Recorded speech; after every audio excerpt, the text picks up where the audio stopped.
This is Gridiron Graduates, a weekly podcast covering all things football. Episode number 8, Moving Counterclockwise. Recorded July 22nd, 2015. Hey everybody, welcome back to the Gridiron Graduates. Hope you had a great week and glad to have you back listening to us. I'm your boy Bill Rossetti, and with me as always is my good buddy Ian Wharton. Ian, what's going on, man? Welcome back. Thanks. Doing good. Just feeling pretty good after getting my wisdom teeth out, and just like I said before the show, just getting ready for a move to the East Coast. So, getting ready for that football season. It's getting close. 50 days today. Can you believe it? Just 50 days.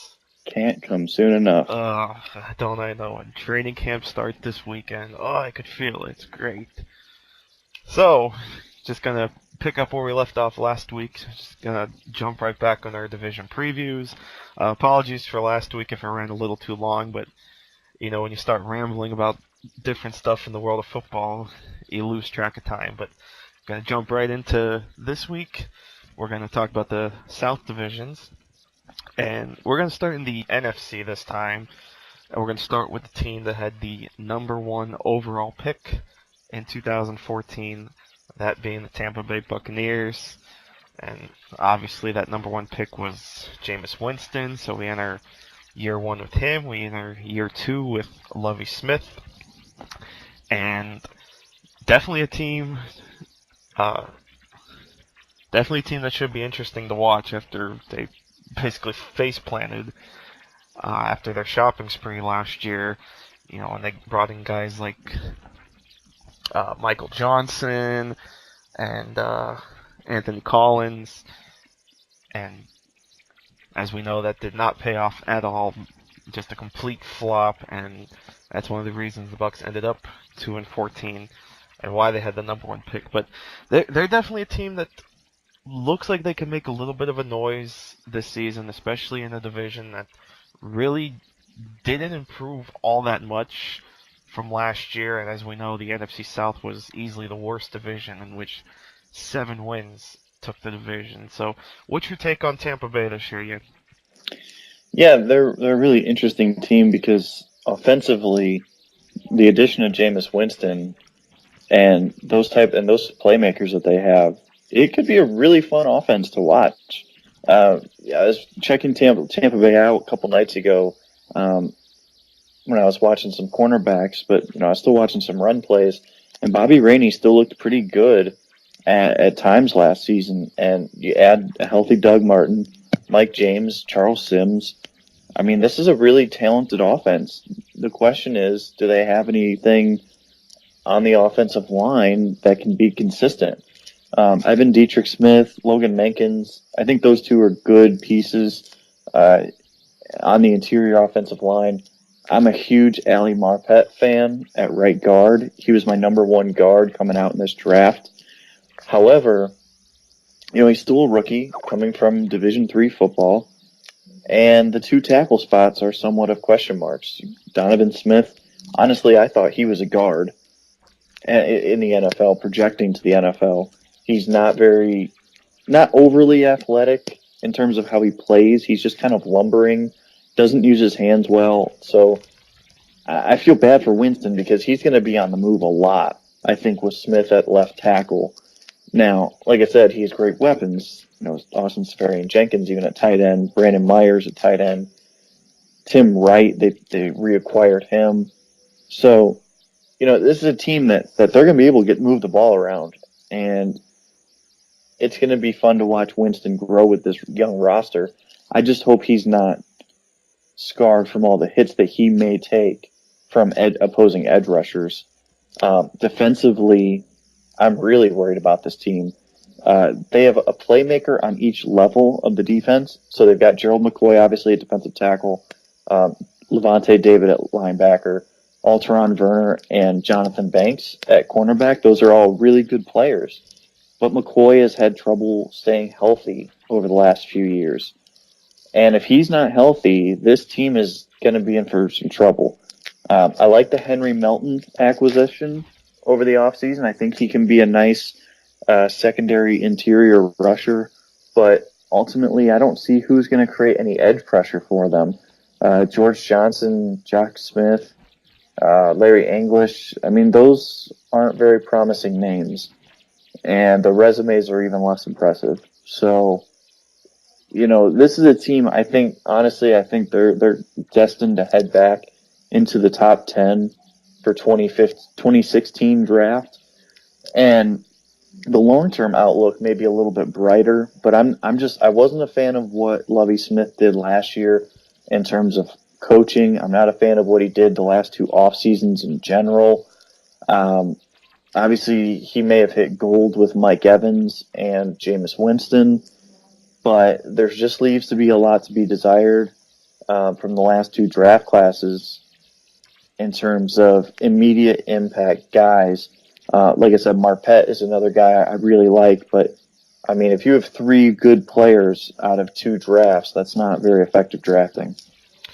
Yeah, and clearly the problem, even going into last year, was when Lovie Smith came on as coach, and they went after, drawing a blank on his name, Josh McCown. Sorry, went after Josh McCown in free agency, got him, and basically handed him the starting job. I thought that was a big mistake. I thought there should have been at least some sort of competition between him and Mike Glennon. Now, I was okay with Mike Glennon. I didn't think he was a terrible quarterback. I just thought he should have got more of a fair shot to be the starter. You know, that little bit that we saw out of him in Chicago was, more the exception of what he was than the rule. You know, because when he came down to Tampa Bay and he was handed the gig, it's like, well, okay, great, you're giving him all this money, but Mark Trestman ain't coming with him. Right. So that right there was problem number one. And you mentioned the pass rush, and you're absolutely right.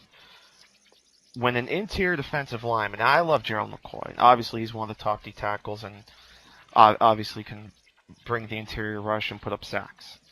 But when an interior defensive lineman is leading your team in sacks, especially in a 4-3, you have problems.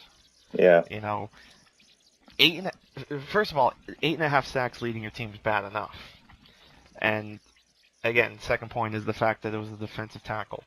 And again, you mentioned some of the names, Jacquees Smith.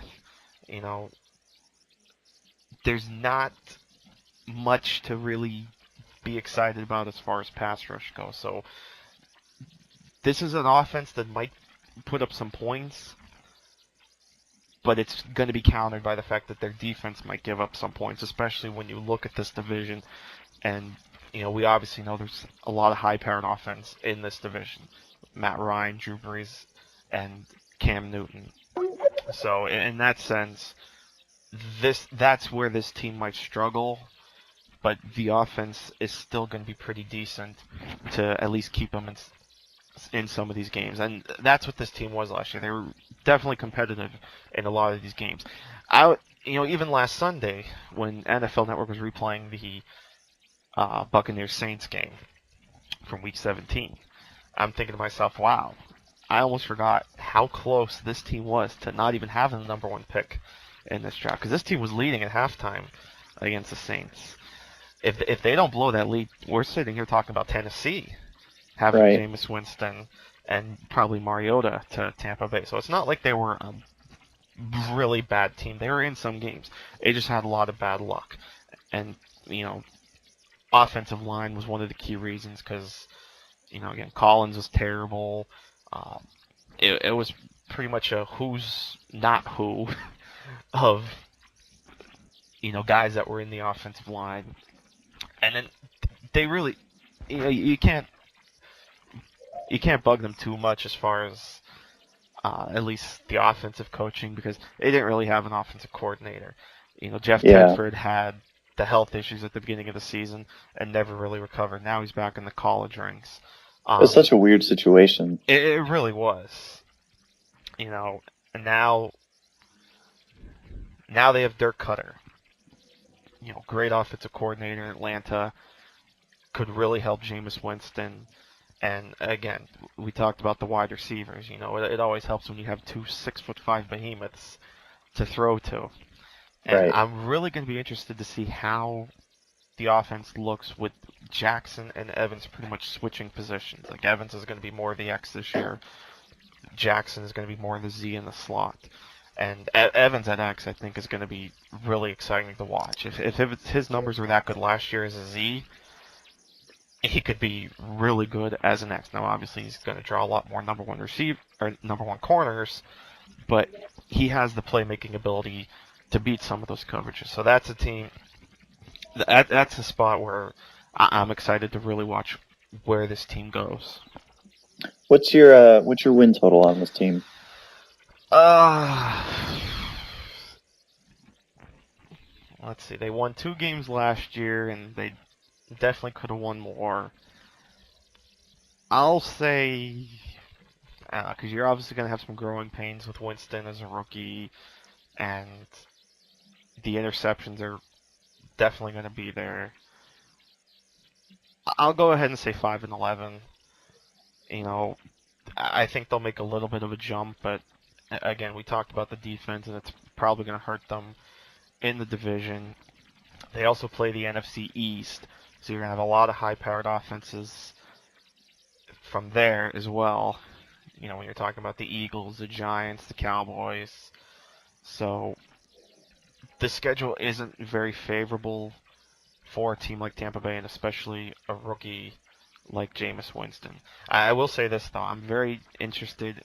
I'm looking forward to Week 1 when Winston faces Mariota in Tampa Bay. I was pretty happy when I saw the schedule makers did that. Yeah, that's going to be a great matchup. I mean, even just from, obviously, like you said, just from the standpoint of the 2 rookie quarterbacks, but even just for these 2 teams, I mean, these are 2 second-year coaches, Ken Wisenhunt and Lovie Smith, that both really, really need to turn things around quickly. Especially Wisenhunt. Yeah, Wisenhunt's on, I believe, 3-25. Yeah, it's not good. It is tough times to be a Wisenhunt. And, I think that is a game where it's going to begin the discussion, and rightfully so, about these 2 quarterbacks on their career, going against each other. I mean, I'm very excited to see it. I think we're going to see 2 very different offenses, and it's going to be a really exciting matchup of 2 teams that are trying to build something over the next couple years. I think I'm also going to agree, though. I'm going to have them at 6-10, I believe, on this season, right around that same range. It's going to be tough, like you said. They're facing veteran teams. Atlanta's veteran. New Orleans is veteran. Carolina has a good mix of veterans. It makes it tough for a young team like Tampa Bay. So the next team, as I finished with Carolina, I think we're just going to slide right into Carolina. The Carolina Panthers added a couple of interesting draft picks this year. Fairly quiet free agency. They did lose Greg Hardy at defensive end. That was a decision, obviously more to do, I should say, with off-the-field issues than on-the-field issues, because Hardy was really a fantastic strong side defensive end for the team. And so, he departs. That's an obvious hole that a guy like Coney Ely in his second year is going to have to pick up the slack. But they added Shaq Thompson first round, Devin Funchess second round. I think those 2 were really interesting pickups. Shaq, because they just made possibly the best linebacker unit in the league even better. And I did a linebacker article a week ago or so, and I had Carolina at number 3 in the league with their linebacker core.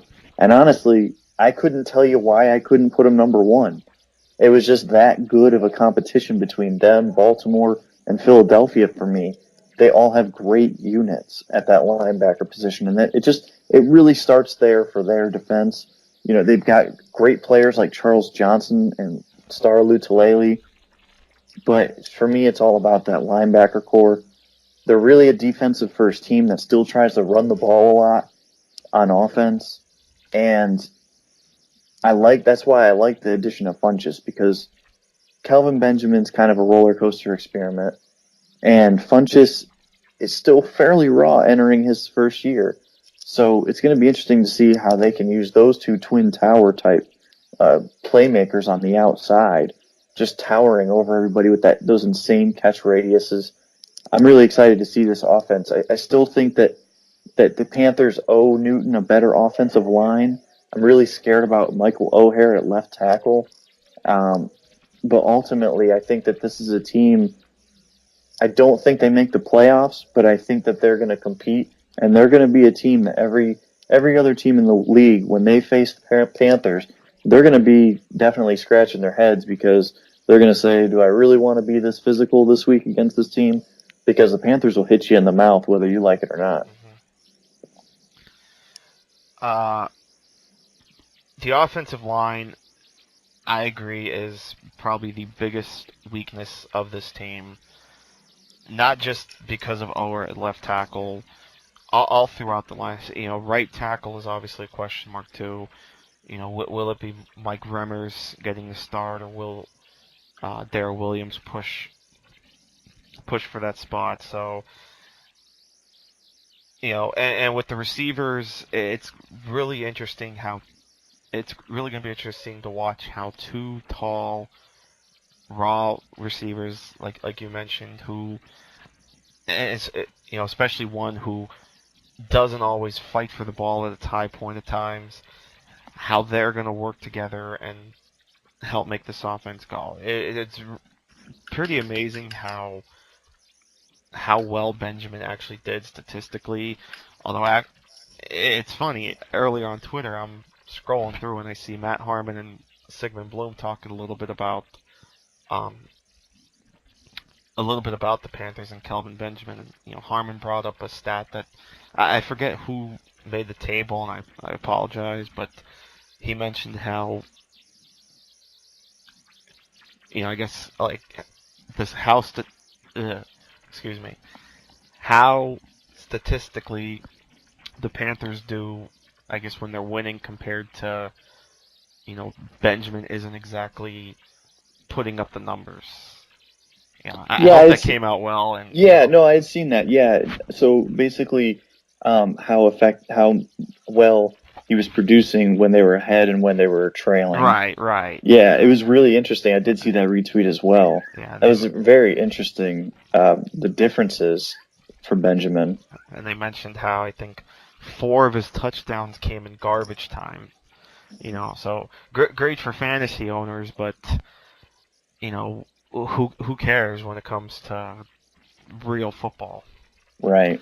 Um, the defense though is still outstanding, still one of the tops in the NFL. I agree. This linebacking trio is without a doubt one of the best. Thomas Davis at Sam, Luke Kuechly in the middle, and Shaq Thompson, who is extremely versatile on both sides of the ball. We all know how well he played at linebacker. He played at safety at Washington, even played a little running back for the Huskies. So that's the type of player that's become really key in today's NFL. One of those versatile guys that you can move around and help create matchups. So for a low first round pick, I thought this is really good for them. He's going to come in, fit well. Corner secondary is still, and it feels like we repeat this every year, but secondary still a major question mark for this defense. Can Benet Benwinker? I can never pronounce his name right. It's such a weird Ben It is. Wickery or something like that. Yeah, I think that's about right. It's a tough one. Can he step up and produce? They did bring in Charles Tillman in free agency, so maybe he takes down one of the starting spots, or at the very least provide some veteran leadership to some of these young guys. Because I even read an article on Sports Illustrated. It's a nice way to kind of refresh what these teams have done this offseason. There's certainly a lot of older starters on this team. Roman Harper's in his 30s. Thomas Davis is in his 30s, and a couple others. So it's going to be interesting how I guess that age difference is going to mix together. And as far as the defensive line goes, in particular the loss of Greg Hardy, if there's a silver lining to this, it's that Carolina has already had 15 games to see life without Greg Hardy. Yeah. Unfortunately, I think the worrisome part is that Wes Horton wasn't particularly great, and Coney Ely didn't really play much last year. Yeah, it's almost going to be like a rotating force, it seems like, as to who's going to be opposite Charles Johnson. Yeah, you almost wonder if they missed an opportunity last year to really get Ely those snaps when they could have. They have, Dwan Edwards can kick out a little bit. Mario Addison can play a little bit outside. It's just, I just don't see a bona fide starter out there right now, and I think that's a worry because Ely's really, I think he'll be a nice fit at that strong side defensive end with his power. I just don't know about any pass rush that he's going to show because he wasn't really a great pass rusher in college either. So, what do you think? How many wins for this team? What's the record going to be? I'm going to go with 7. 7 wins? Yeah. I'm going to go one more. I'm this could be an 8. I'm thinking an 8-8 team. Yeah. Because again, this defense is just too good that it's probably going to win them some games. So, and they won 7 games last year, but I really don't feel like they improved all that much. It's a little bit better, but not to the point where they're saying, "Oh, this is, Super Bowl contender. They're really going to jump up." Again, we don't know what to expect out of the receivers, particularly Funchess, and then there's not a whole lot after him. So I'm going to go ahead and say 8-8 for the Carolina Panthers. So, moving on, let's talk Falcons, shall we? For sure. 6-10 last year, and another disappointing season for the Falcons. And now they begin life under new head coach Dan Quinn, which means for the second time in a few years, a Seattle defensive coordinator moves up to a head coach. And this was a team that had almost a non-existent pass rush last season. Now they have a stud at defensive end in Vic Beasley. And I'm really excited to watch Beasley with the Falcons, especially under a coach like Quinn. Offense, you can only hope that they get back in gear. Hopefully Julio Jones stays healthy, and Roddy White has played well, but he's getting up in age. This is already his 10th season, I think. But overall, I thought the Falcons had a pretty decent offseason, especially in the draft. I thought a lot of their players are good players and can come in and contribute. Guys like Jalen Collins in the second, Tevin Coleman, Justin Hardy, and Grady Jarrett. I thought was a straight steal. I don't know what happened or what team saw in Grady Jarrett, but for him to fall to the 5th round, I thought was tremendous value for the Falcons. So you could tell they're really trying to revamp this defense, and hopefully it improves for them. Hopefully the offensive line holds up. Jake Matthews improves in year 2, so we'll see what happens. Yeah, going back to Jarrett, that is interesting. I remember during the draft that he and Michael Bennett were falling. Both two undersized, 3 techniques, generally in a 4-3 front, but obviously the Falcons are going to be running, a little bit more of a 4-3 under, similar to what the Seahawks run. So, they can use that undersized type player. And to me, I just don't understand why the NFL's gone that way. Maybe that's for another time, but the undersized 3 techs, to me, you're talking about speed, you're talking about pass rush ability. That's a great trait. I mean, if you can rush the passer, you're going to survive in the NFL. And I think I'm with you on Grady Jarrett. I think a lot of draft Twitter was pretty high on him, and it was pretty shocking to find him fall that far. Overall, I think he really capped off an excellent draft for the Falcons. The only one I would question is maybe Jalen Collins, but in the 2nd round, that's really where you take a player like that. He's a developmental corner that maybe 2 years down the road you're looking to get major results from. In the meantime, if he provides anything before that, then that's just bonus. Obviously, cornerbacks take a while to develop, so you just have to have a little bit of patience there. But this is a team. I'm most excited about the head coaching change. I thought that Mike Smith was a really poor head coach. I really didn't care for him. He's just boring. I feel like he didn't maximize the talent that he had. I thought that his staff in general had just kind of grown bland, and they just needed a change of direction. But that being said, I think that the coaching staff will only bring them so far. As much as I love Vic Beasley, as much as I like the Justin Durant signing at linebacker, who could be a really nice buy low candidate for this team after injury last year, I'm just not sure that this team's ready this year to be that bona fide playoff star team. Then again, it is a weak division, so I think that they're going to be in the thick of it. I think this might be a 9-win team led by the offense. I think they sneak into the playoffs with that mark. I don't really see a team that might win a playoff game, but you never know if you have Matt Ryan at quarterback. I think he's a good quarterback he's very divisive, which is interesting. Some people think he's elite. Some people think he's average, and some people think he's just not good at all. So it's an interesting dynamic. I think he's a good quarterback, and I think this team has just enough to make the playoffs this year in a division that's really a weak one overall. What was your win total on this team? I'm going to stick with 9 wins myself, and I'm going to go a little bold here and say that these are your division champs. I feel like going out a little bit on a limb here, and I'm going to say the Falcons go 9-7 and win the NFC South this season.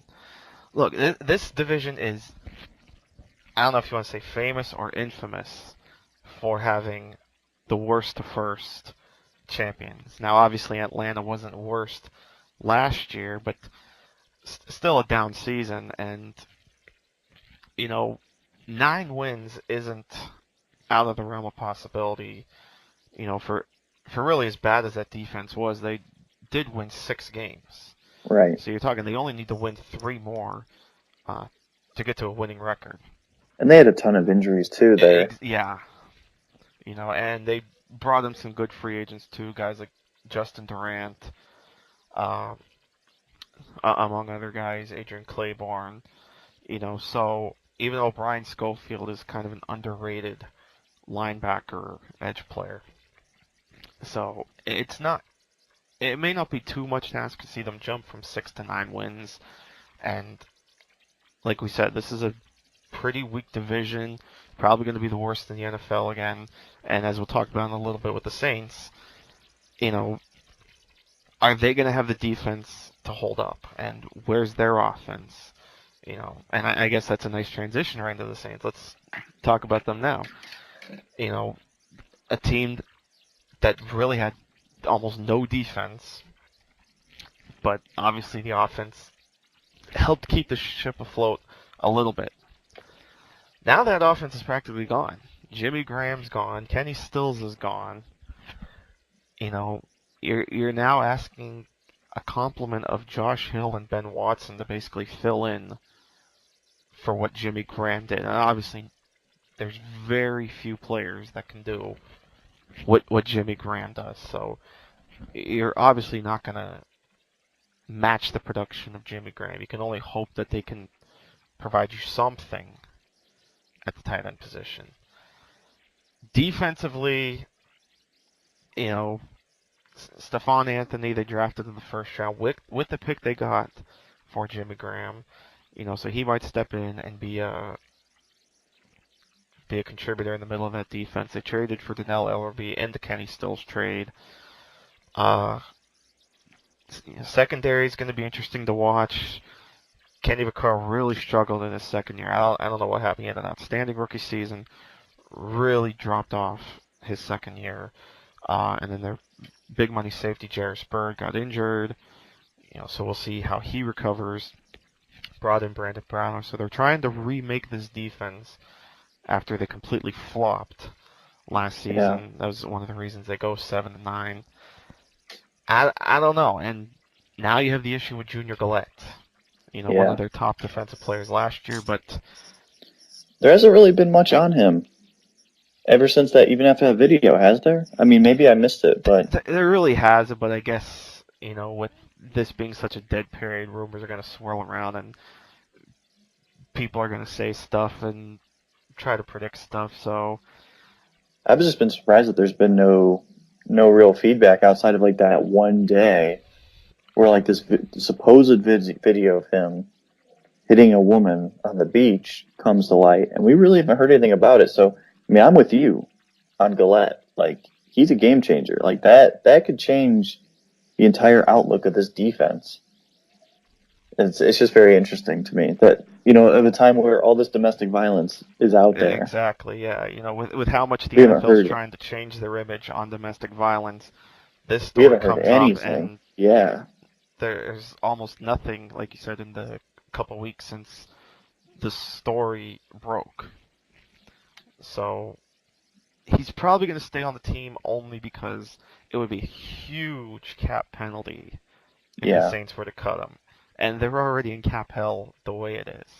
yeah. So if they were to cut Gillette now, it would almost destroy them, especially coming up to a 2016 season in which Drew Brees has about a $27 million cap number. So in that sense, Gillette probably stays on the team. I would think so too. We'll obviously see how that plays out. And what's your win total on this team, by the way? What do you think they get to? I'll probably say about 8-8. 8-8. The offense is really going to be intriguing to watch because, again, the question I think becomes, where does all the production come from? Right. Will Brandon Cook step up since he's probably going to be the de facto number one now, so he'll probably get force-fed the ball a lot.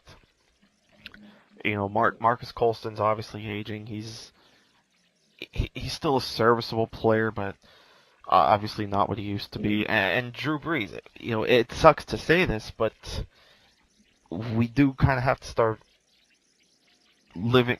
We do have to start realizing that we may be reaching the end of Drew Brees. Yeah. He's still a good quarterback, but is he on that upper echelon of quarterbacks that he was, 2, 3, 4 years ago when this team was a constant playoff contender and coming off a Super Bowl win?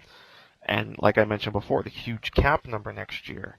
So the Saints team may have a decision to make by maybe not next offseason, but very soon.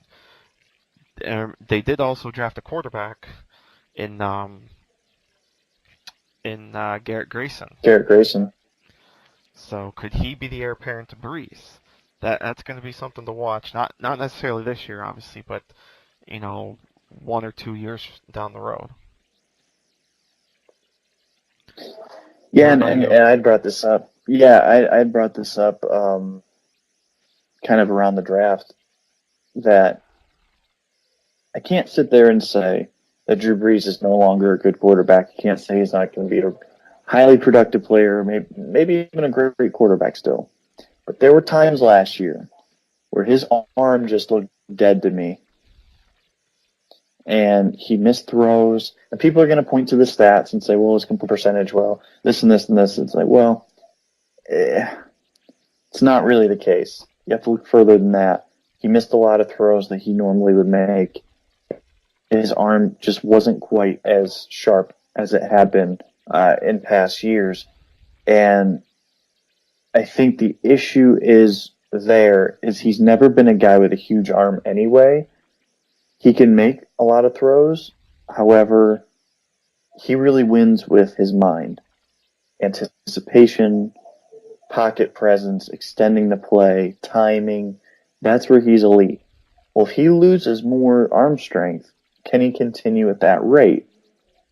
I don't know. And maybe last year we're not going to see a major drop off from last year to this year. If that's the case, then again, he's still a top 10 quarterback, which I think he will be. It's just things to consider. And I think, and like I was saying, back around the draft,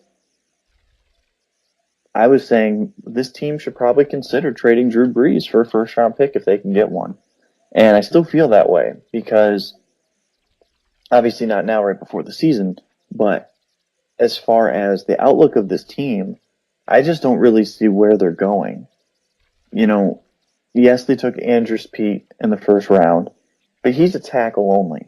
And I'm not sure where they're going to play him in year one, unless if they're going to move Zach Strief inside to left guard and then put Pete at either right tackle or kick Terran Armstead over to right tackle and put Pete at left tackle. And even then, I wasn't a huge fan of Pete, so honestly, I'm a little bullish on his future too. So, you know, I'm just a little worried about this team. We talked about with Carolina how it's a mix of veterans and young guys. New Orleans is really just old guys. I mean, I love Marcus Colston. He was actually the player that got me interested in scouting.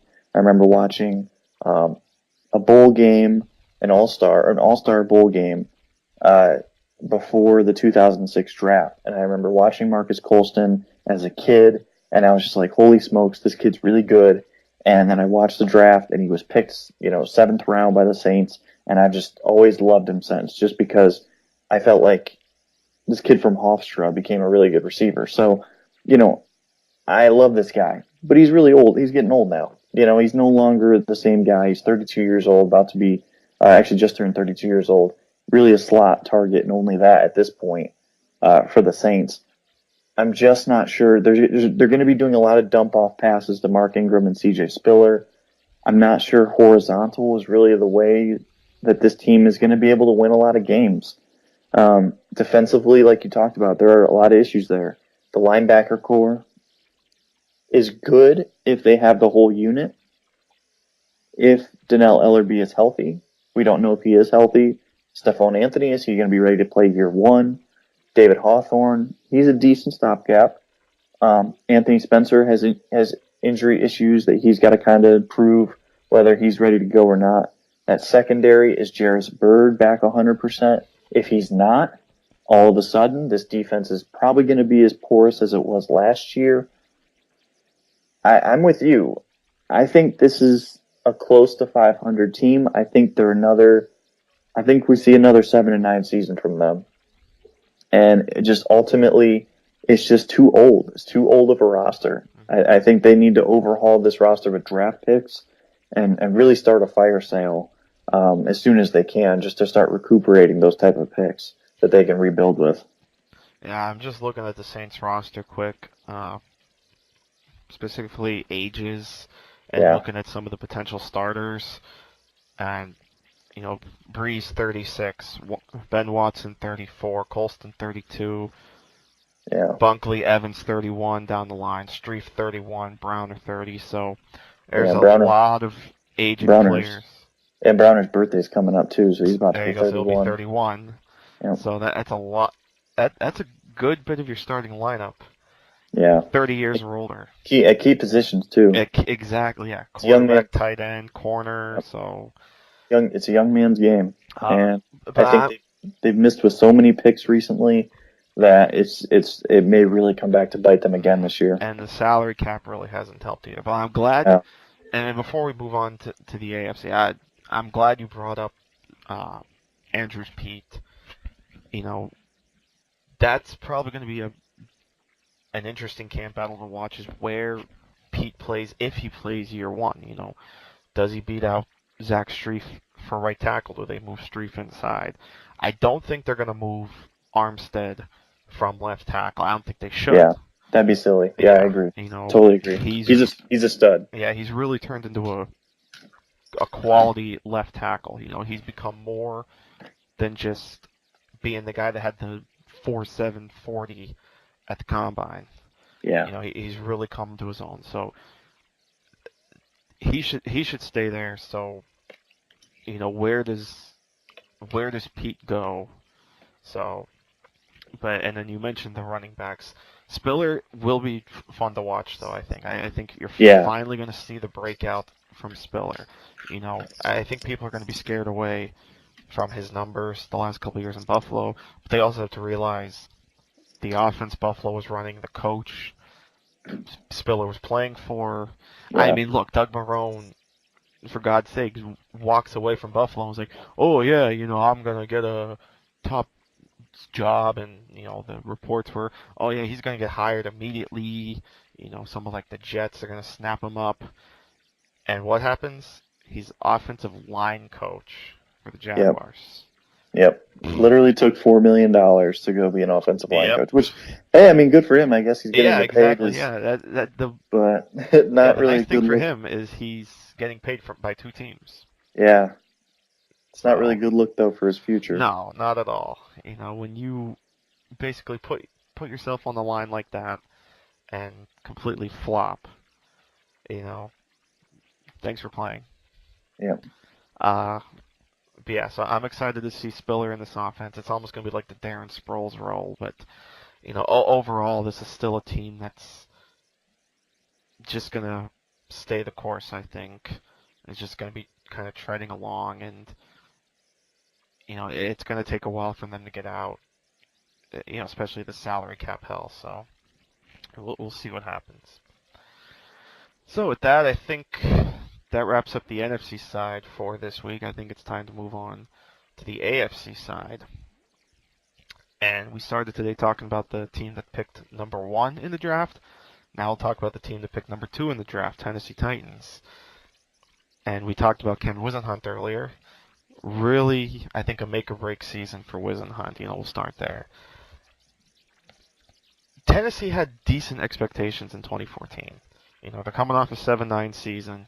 They had some decent players on the roster, but between bad luck, injuries, poor quarterback play, what have you, this team completely fell off the map. And like we mentioned before, if it wasn't for Tampa blowing a bunch of their games, Tennessee sit with the number 1 pick in the draft. As it turned out, they had the number 2 pick. And all the rumors all off-season leading up to the draft was that maybe they were going to acquire Phillip Rivers for that number 2 pick, which would have been quite interesting. I think Rivers in Tennessee would have been interesting to think about, being reunited with Whisenhunt, who more or less revived his career 2 seasons ago in San Diego. But now Whisenhunt's going to roll with Mariota, and obviously the question looms large. Can Mariota transition, or how quickly can he transition from the simplified Oregon offense, which is shotgun about 99.9% of the time, to an NFL offense where he'll be in shotgun a decent amount, but obviously far less than what you saw at Oregon. He's going to have to learn how to take snaps under center, learn how to take a huddle, learn how to read a defense, go through his progressions. How quickly can he do that? And unfortunately for him, he doesn't have a lot to work with around right now, especially on the offensive line. This is a poor offensive line with the retirement of Michael Rose. You have Taylor Lewan, who was last year's first-round pick. He's coming off an injury. Andy Levitri has underwhelmed at left guard, especially for the money they paid him. Right tackle, we don't even know who's going to play right tackle right now. Really, the only stable player right now is Chance Warmack. And at right guard, you can't feel too good about that when arguably your best offensive lineman right now is your right guard. So that's one of my biggest issues with Tennessee, and overall, I think this is one of the worst rosters in the NFL. I just don't see a whole lot to be really excited about. I think this is going to be another long year for Tennessee, and it's going to be a while, I think, till they get back into some relevancy. I mean, the AFC, we're not saying the AFC South is world beaters, but it did improve, and I would say all 3 teams probably run circles right now around the Titans. Yeah, it's hard not to have that outlook out. It's funny, I was talking earlier today with Oscar Hazel, and we were going through the Miami Dolphins schedule on another podcast, and we talked about the Titans a little bit, and it's just it's not a team that I think is terribly far off from being a good team, but they're underperforming, and they're underperforming at too many key spots. So Delaney Walker's fantastic. I think that he's one of the more underrated players in the NFL. Um, but outside of him on the offense, I like Bishop Sankey. I know that's not popular among, draft Twitter, Right. but I like him. He had more broken tackles last year than Jeremy Hill. And I think that this is a player that, coupled with David Cobb, I think they're going to be a nice read option duo for Marcus Mariota in the backfield. Offensive line, I hate Jeremiah Patasi so much as a right tackle. And it's nothing against the kid, but to me, throughout the entire draft process, I never saw a game where I thought he would be a right tackle in the NFL. He was just an immediate right guard option for me. So I really worry about the pass protection of this unit. Luan is a nice player. Levitre has not been worth the huge contract he's been given. Chance Warmack has struggled in pass pro. I'm not sure how they're going to compensate for that, unless if they always keep Anthony Fasano as a sixth blocker, which is viable. I mean, that's what the Dolphins did when Ryan Tannehill was a young quarterback. They used the same player, Anthony Fasano, to be that blocking tight end. And Marcus Mariota, I think, needs to be brought along similarly. He needs to be protected in the pocket. Wide receivers are intriguing. I don't know if Justin Hunter ever plays another down for the Titans. Yeah, I'm glad you brought him up. But let me say, I'm sorry to interrupt you. No, you're good. You're good. We have to bring this up. The issue with Justin Hunter being arrested. He was probably on the roster bubble to begin with. This can't be a good look for him, can it? No. I'm not sure. I'm not sure he makes it through because we've heard hype for him throughout the offseason, and usually that means that the outlook is poor. Guilty. Yeah, because usually that's not a positive. Is they're trying to get his confidence up, or they're trying to motivate him. So I think that's a big concern, but I don't think that's a big loss for them. Honestly, he's not been a good player. No, it's not going to be. I think that, honestly, I think Trey McBride, their 7th-round pick, is a better receiver right now than Justin Hunter is. And Dorial Green-Beckham, I think, is a potential game changer, although I'm not sure he does much in year one. Hakeem Nicks, Harry Douglas, two very inconsistent playmakers. It's an intriguing unit with a decent amount of upside, especially with Green Beckham. He's the big guy that really could set this unit to the next level. It's not a promising offense in general. Even if the running game gets going, I mean, Kendall Wright's kind of miscast as a number 1 on this team. He's really a number 3 receiver, I think, on a good offense. Mm-hmm. Maybe number 2.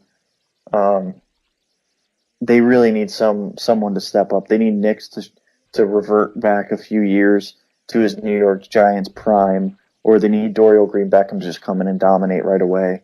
To really be a stellar offense. I just want to talk quick about the defense, too. Their quote-unquote biggest free agent pickup was Brian Orakpo, who has really struggled to stay healthy. If he stays healthy, can he provide any sort of pass rush help for the Titans, or because they have some decent players on defense. Jarrell Casey, obviously, is probably one of the bigger names on this defense. Really has turned into a quality defensive lineman.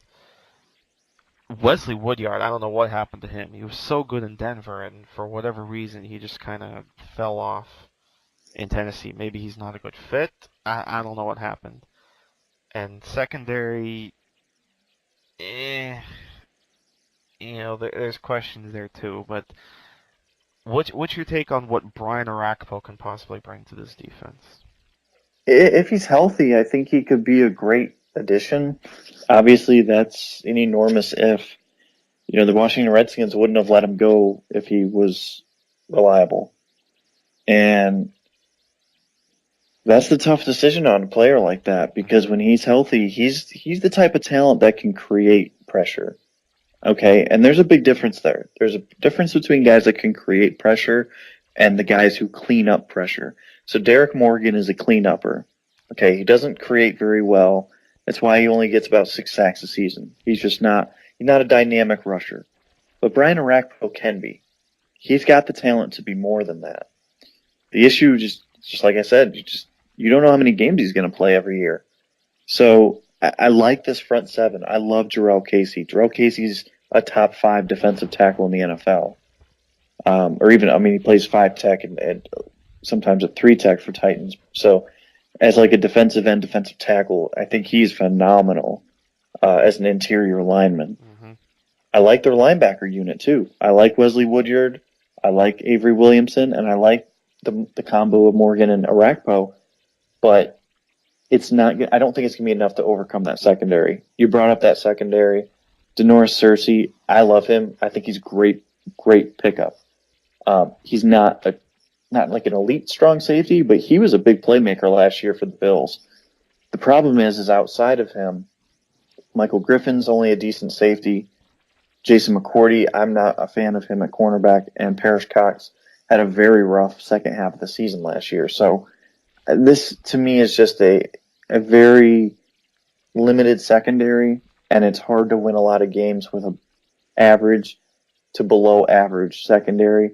And if Orakpo goes down, it's only going to continue to be gashed every single game. Mm-hmm. So ultimately, yeah, I know you were pretty down on their win total. I'm going to go there as well. I'm going to say this is probably a top 5 pick again. Yeah. Next year, new coaching staff, potentially new ownership. They have some good veterans. It's just like I said, there's just too much underachieving. Jason McCourty's underachieved. Michael Griffin's underachieved. Derek Morgan's somewhat underachieved, I think. Andy Levitre is the huge underachiever, I think, on the offensive side. So right. It would take a great coaching job, I think, to get this team to be close to 500. And honestly, I think they need to be that. They need to be close to 500 to start retaining jobs. And that's got to be weird, or however you want to feel, to know that you don't know whether or not the team is going to be sold. Yeah, you have that's a no tough idea place. Where the ownership is going to go. But I agree. If this team does as poor as I think they will, Ken's gone. Yeah. You can't go from 7-9 to 2-14 and right. feel good about your job. That, and like I said when we started this team, that was the big problem. They at least had something decent going after the 7-9 season. But granted, that was under Mike Munchak, but still, you figure bringing Ken Wisenhunt, who went to a Super Bowl, though some would argue he kind of rode the coattails of Kurt Warner that season. But in any event, I'll say, I'm going to go ahead and say 2 wins again for the Titans. I just can't feel too good about this team as a whole, even with a quarterback like Mariota, because there's just too much around him that needs improving, and it's going to take a while for that improvement to happen. Yeah. Yeah, I'm with you. I think they're in that 3-win range, which will be 3 to 4 wins, which won't be too good. So yeah. It'll be sorry Titans fans. It might be a long season, but just bear with it, and hopefully the brighter days are beyond the horizon. That's right. So we'll move on. We'll talk about a team that only won 3 games last year, but it's still a team that I really want to believe in, and I'm hoping they start turning it around soon. That's the Jacksonville Jaguars. Mm. I think this is a roster that I really like and really hope they start to bring it around because I like Gus Bradley. I like what he's doing. I still think he's going in the right direction, but boy, in today's NFL, there's a lot of impatience. And if he doesn't start producing results soon, you have to start wondering, you know, how much longer does he have? How much longer can Shad Khan wait for this project to develop?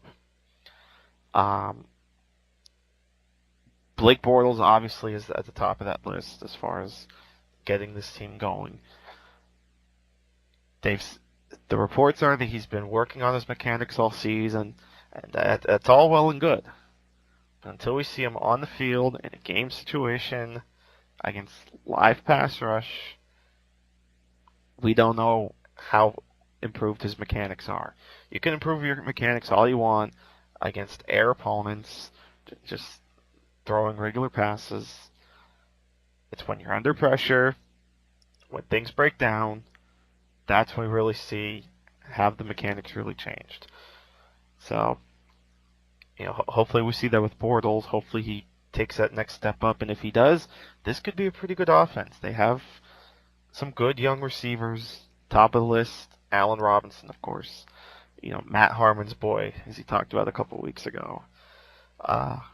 Great athlete, really love him, and I'll admit I'm a little biased being a Penn State guy. I love seeing Allen Robinson succeed, but obviously it's not just Penn Staters that love Allen Robinson. I'm sure you feel the same way. I don't know how you feel about him, but he's definitely a good athlete and should be the guy to lead this team.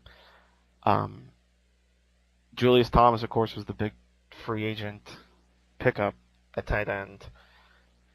Real nice for a guy like Bortles, second year. And as we know, tight end is a young quarterback's best friend now. Can he, what kind of player is he going to be going from a quarterback like Peyton Manning and an offense like Denver's to an offense like Jacksonville's with Blake Bortles? That's going to be interesting to see. But, for $45 million, I think, or whatever the contract was, they're going to get him involved. Offensive line, you can only hope Luke Jokel takes that next step forward. He hasn't exactly played all that well in his first 2 years. He's battled injuries over the last 2 years, but hopefully here in year 3 he can finally step up, especially at left tackle. Zane Beadles is decent at guard, although A.J. Cann I thought was a really good, real good pick in the draft. One of the underrated interior guards. May eventually supplant Beadles as a starter at some point this season, so that'll be something to watch. They picked up Stefan Wisniewski in free agency. Injuries are the main reason why Wisniewski had to wait a while before his contract got signed, but he was still a good player, a good center for Oakland. So I thought that was a nice pickup for Jacksonville. Brandon Linder played well as a rookie, and then right tackle is a bit of a question mark.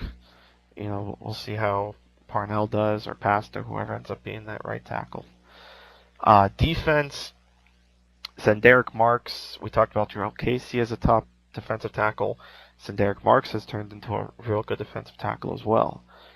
Jared Odrick was a nice pickup in free agency. Hopefully add a little bit of pass rush there. Real unfortunate that they lost Dante Fowler, because I really loved the pick of Fowler to the Jaguars. I thought he fit exactly what Jacksonville wanted to do with the Leo position. But unfortunately, freak injury first day of camp. Now he's out for the year, so you're going to have to rely on Clemens again, and you got Alualu re-signed at the other end. Linebackers are solid. They brought in Dan Skuda. Telvin Smith played well, and then Paul Posluszny pretty decent. And then secondary's getting a little better as well. Jonathan Cyprien. Hopefully he can be a pretty good safety. Dwayne Gratt's not bad, and they brought in Devon House. in free agency. What do you think about those Jags, those cardiac cats? Yeah, I think you summed them up really well. It's going to be do or die time eventually, and I mean, not to rehash your argument. I'm just going to highlight it. Um, the few interesting things I'm really interested to see. A few things I'm really interested to see, I should say. One, the offensive line.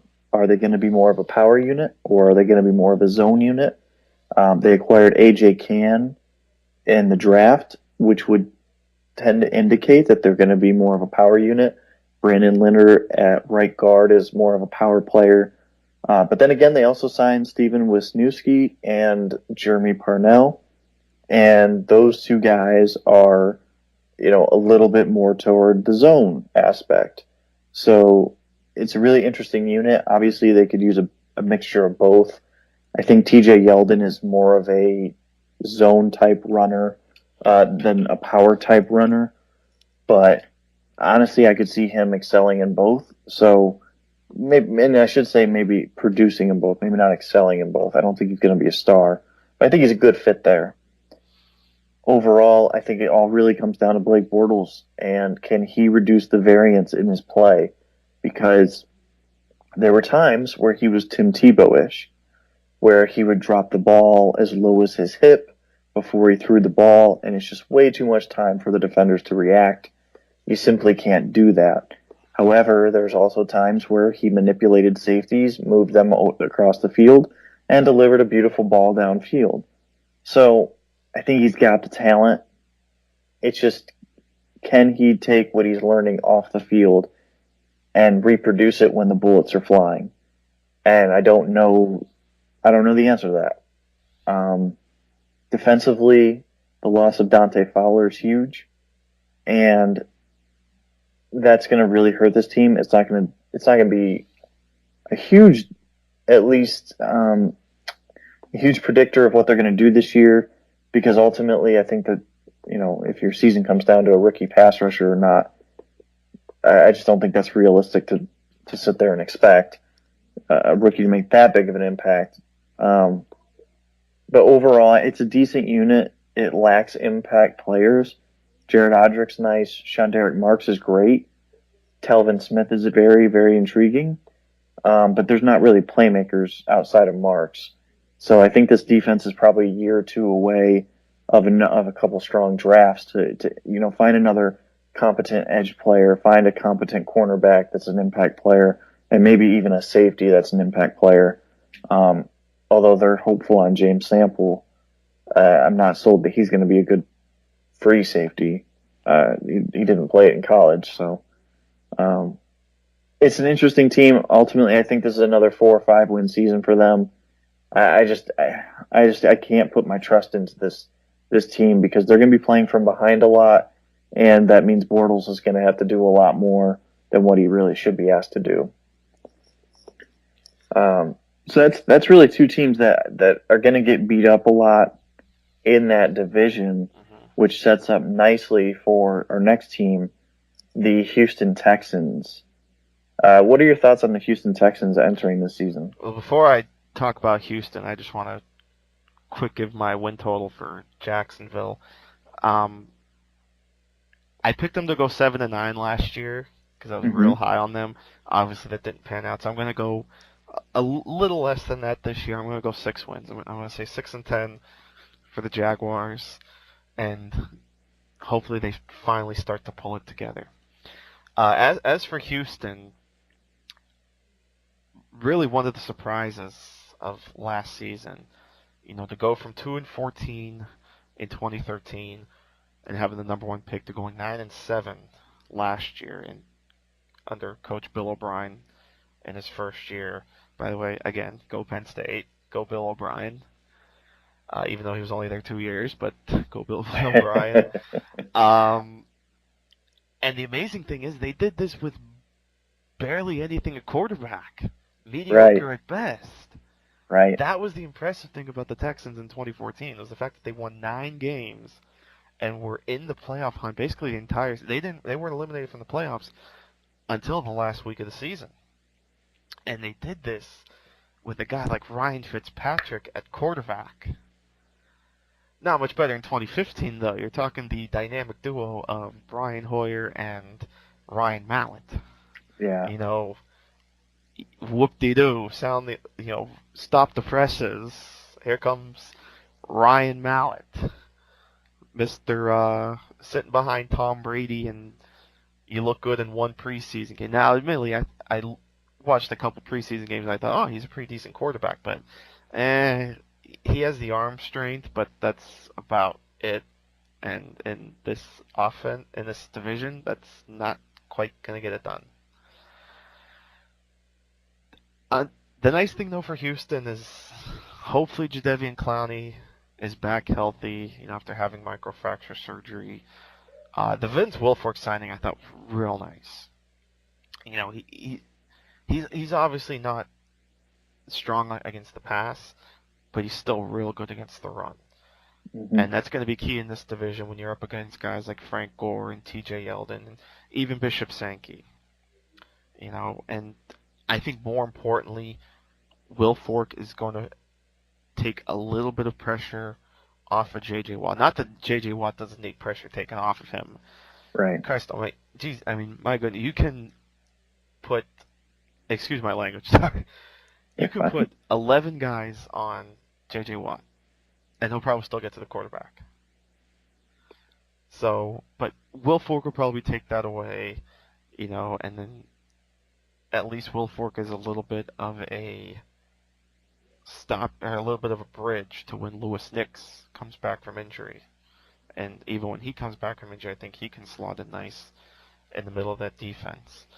And then the linebackers are still pretty good. Brian Cushing's still a solid backer. Whitney Merciless. Bernardrick McKinney could show immediate impact in the middle of that defense. That was an interesting pick in round 2. But the big question is in the secondary. I feel like a broken record. I always talk about these secondaries, but it's amazing seeing how many of these teams have secondary problems, specifically at the strong safety position. Is it a guy like Eddie Pleasant? Will it be Stevie Brown? Or it could be a guy that I'm sure you followed a lot in college, and Curtis Drummond. So where's the production going to be in the middle of the secondary? The corners are obviously really good. Jonathan Joseph is still good, Kareem Jackson good, and then they took Kevin Johnson in the first round of the draft. So overall, this is an intriguing team, but it just all comes back to that quarterback play and how average at best it's going to be, unfortunately, for the Texans. And that could be one of the reasons why, if they miss the playoffs, that's going to be the reason why, is because of poor quarterback play. Yeah, there's no doubt about that. And let me ask you this, though. Who do you choose between Mallett and Hoyer? God, I'm sorry for the nightmares. I know that. It's like, I don't even know how to compare that.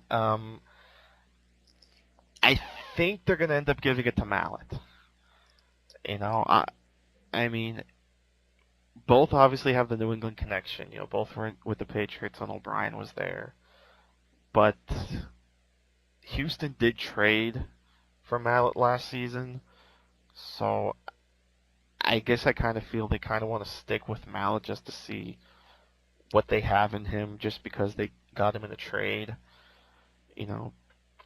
While Hoyer was just a free agent pickup. Now, Hoyer wasn't bad in Cleveland. I think he got a little bit of a bad rap, but like I said, I think they're going to lean toward Mallett, but it's hard to really feel too good about either option, especially when the receiving options aren't exactly the greatest now with the loss of Andre Johnson. Now, outside of DeAndre Hopkins, obviously, but yeah, no, it's interesting, and I wanted to ask because I think that's what they end up doing too.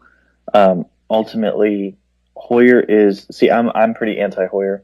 I was really unimpressed with what he did, and what concerns me about his upside is where does he get better? And I think with at least Mallet, you can say we're not trying to be average, we're trying to be better. And I think that's something unique that Mallet doesn't have that floor that Hoyer has, where Hoyer, he's not going to be atrocious. You can kind of expect his performances. The question is, can you be a Super Bowl contender with him? I don't think that you can, and I think that's the big difference. I think ultimately that's what Bill O'Brien's gonna look at, and I think he's gonna say, well, at least with Mallet, if he comes out here and he does something crazy, that's gonna be great for us. I think they end up going that direction just because of the upside, the potential upside of that decision. Yeah, So, I think I agree with there that he does offer a little more upside. And other than that, though, I do like this roster a lot. I really do. I think this defense could be a top 5 unit in the NFL. And it all starts up front in that front seven. J.J. Watt, Vince Wilfork. If Jadeveon Clowney can even be like a good pass rusher and not necessarily number 1 overall type player, that would still be enormous for this defense. They just need that secondary rusher. And Whitney Merciless was good last year.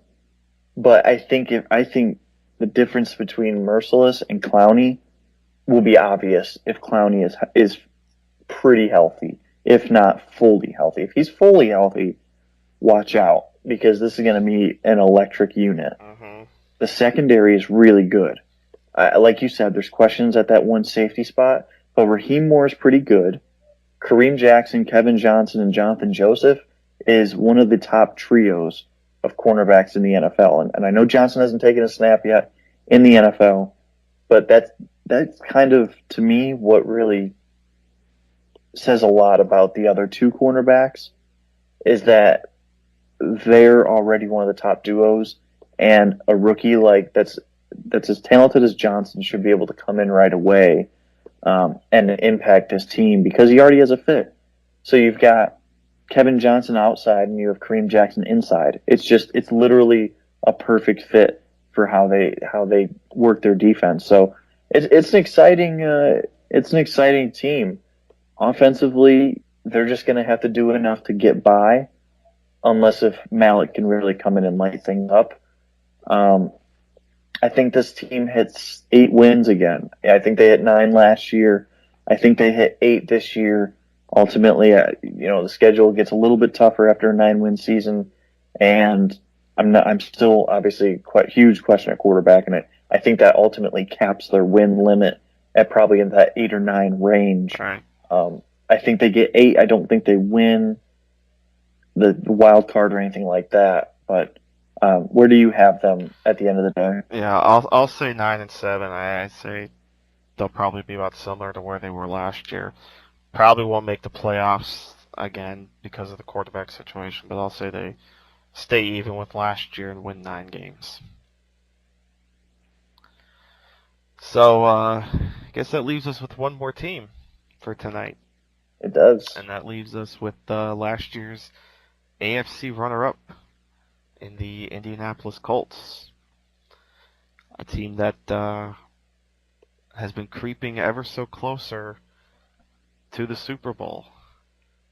Luck's first year losing the wild card. Luck's second year losing the division round. Luck's third year AFC championship. So could this be the year? Who knows? They obviously went out and really picked up some good players in free agency. Like we talked about with Sick a couple weeks ago, almost like a Miami reunion. Frank Gore's in town, Andre Johnson's in town, Coach Rob Chudzinski. So I'm really intrigued by this team, specifically the offense. I'm really curious how Philip Dorsett enters this offense at least year one. But it's an offense you really have to love. And again, we mentioned a couple weeks ago, we talked with Sig, we're basically in love with this offense because there's just so many potential playmakers on this team. Andre Johnson is again going to have good quarterback play. He had decent quarterback play when he had Matt Shaw, but without a doubt, this is going to be the best quarterback he's ever had in his career. And especially playing opposite guys like Dante Moncrief, T.Y. Hilton, Dwayne Allen, Kobe Fleener. This is going to be an exciting offense, I think. Offensive line is okay, not great. Costanzo's a pretty good left tackle. They brought in Todd Herman's in free agency, who's been he's been a so-so guard the last couple of years. He obviously spent time at tackle before the Eagles drafted Lane Johnson, allowing Herman's to move back to guard, which was more of a natural position for him. But overall, this is going to be a good offense. Defense was always a weak point for this team, though, the last couple of years. The hope for them is that Trent Cole comes in and continues to provide pass rush like he did with the Eagles. They hope that Robert Mathis is back healthy. And then, they drafted Henry Anderson in the third round, who for some reason is still unsigned. It was amazing that we had a first rounder last this long without being signed. It's even more amazing that day 2 and 3 draft picks are still unsigned at this point. Usually those contracts should be the easiest to sign because there shouldn't be that much language to discuss. But they'll sign soon, so you have Henry Anderson. And overall, I think the defense did improve. So this is going to be an interesting team, I think. I think this is definitely one of the contenders. Obviously, I think they're going to run away with this division, and I think they're definitely a contender in the AFC. Yeah, absolutely. And it helps, too, that they basically have a free ride to the division title. And so hopefully that'll allow them to save Andre Johnson a little bit, although I think I'm really optimistic about him. His production with the Colts, I thought he was still really good last year with the Texans. Still caught 85 passes. Right, and he's going to go to a higher volume passing team with a much better quarterback that's going to be able to do things that he's never had before. So, even though he might be there for only a couple of years, I think the future's still bright on Andre Johnson. But more importantly, Frank Gore, I think he's going to be really key for this team in the playoffs. So they're going to have to be able to manage his snaps, keep him fresh, and hopefully extend his career another year or two. Otherwise, this is a backfield that really lacks talent outside of he and I like Josh Robinson as well. But overall, it's just not very a dynamic backfield besides Gore. Offensively, I don't think they're going to have any problems. I think their offensive line is fine. 2 great tight ends, Dwayne Allen and Kobe Fleener. Defensively, that's really where all your questions are. And can they even be an average unit, I think is a fair question. Vontae Davis is a good cornerback. Robert Mathis' return from injury and suspension is going to loom large over this team's outlook. Obviously, the last time we saw him was 19 sacks type production, but I really doubt he's going to come back at that type of level. Can Trent Cole, another older starter on this defense, at 32, soon to be 33 years old, bring much to the table? He was a 4th rusher in Philadelphia last year. So, is he ready to be a number 1 rusher for the Colts? It's a big jump in responsibility, and honestly, physically, I don't know if he has it left in him. So, this is a team. I think they're obviously Super Bowl contenders. However, it's a very deeply flawed roster. I think, especially just looking at the defensive side, looking at the depth on offense, they don't have much depth. A starter here and there goes down, and I think this is a team that will struggle to even compete in the playoffs. And I really think we saw that against the Patriots last year in the AFC title game. They just got destroyed when they faced a really good team. That's kind of been the MO for the Colts under Andrew Luck, and that's not Luck's fault. Ryan Grigson just hasn't really built a deep or overly talented roster. Like I said, the offense is really good, but the defense leaves a lot to be desired, and ultimately you've got to have a good defense to win championships in the NFL. But I do think this team easily wins the division. I think they get 11 or 12 wins. They've basically got 5, maybe 6 guaranteed wins in the division. So that's going to go a long ways, and they basically have to go 5-1 or 6-0 in the division, then basically go 500 the rest of the way they're out, and they're going to have a great record. Mm-hmm. Yeah, I agree. I'll say 12 wins as well. Again, like you mentioned, it's basically a free ride to the division title because none of the other teams are even close as far as talent level to the Colts. And with that brings us to the end of the AFC South. That means we're halfway done already. We've covered 16 teams. We've got 16 to go. We will talk about the North divisions next week, and those will definitely be fun to talk about. I think you're talking 2 of the best divisions, maybe possibly the 2 best divisions entering the 2015 season in the AFC North and the NFC North. So that's next week. Any final words for our listeners before we head out tonight? I am going to be moving to Virginia next week. So if you are in the Virginia area and ever want to grab a beer or something, just let me know. All right. Best of luck with your move, buddy. And I look forward to talking to you again next week. All right. Sounds good, man. So for my buddy Ian, I am Bill Rossetti. Thanks for listening. And we will see you next week right here on the Gridiron Graduates. Until then, take care.